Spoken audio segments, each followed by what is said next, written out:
வணக்கம். முக்கிய தலைப்புச் செய்திகள். 6 மாதத்தில் 2 மடங்காக உயர்ந்தது தேங்காய் எண்ணெய் விலை. மரச்செக்குகளில் உற்பத்தி நிறுத்தம். மொழியின் பெயரால் வன்முறையை கையில் எடுத்தால் சட்ட நடவடிக்கை. மகாராஷ்டிரா முதல்வர் பட்னாவிஸ் எச்சரிக்கை. கல்வி மையங்களாக மாறிய நக்சல் மையங்கள். ராஜ்நாத் சிங் பேச்சு.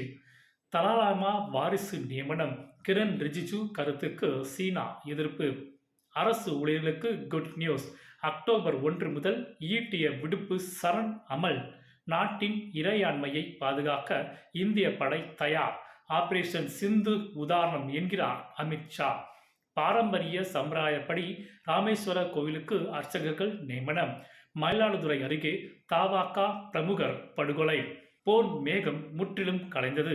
ஈரானில் 20 நாட்கள் கழித்து விமான சேவை தொடக்கம். நான் குற்றவாளி இல்லை, நடந்தது எதுவும் தெரியாது என்கிறார் திருட்டு புகார் கூறிய நிகேதா.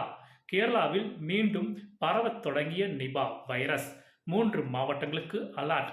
இந்திய கடற்படை போர் விமானங்களை இயக்க பயிற்சி பெறும் முதல் பெண் அதிகாரி. அஸ்தா பூனியா சாதனை. விவசாயத்தில் சந்தையை திறக்க முடியாது. அமெரிக்க வர்த்தக பேச்சில் இந்தியா உறுதி. நன்றி.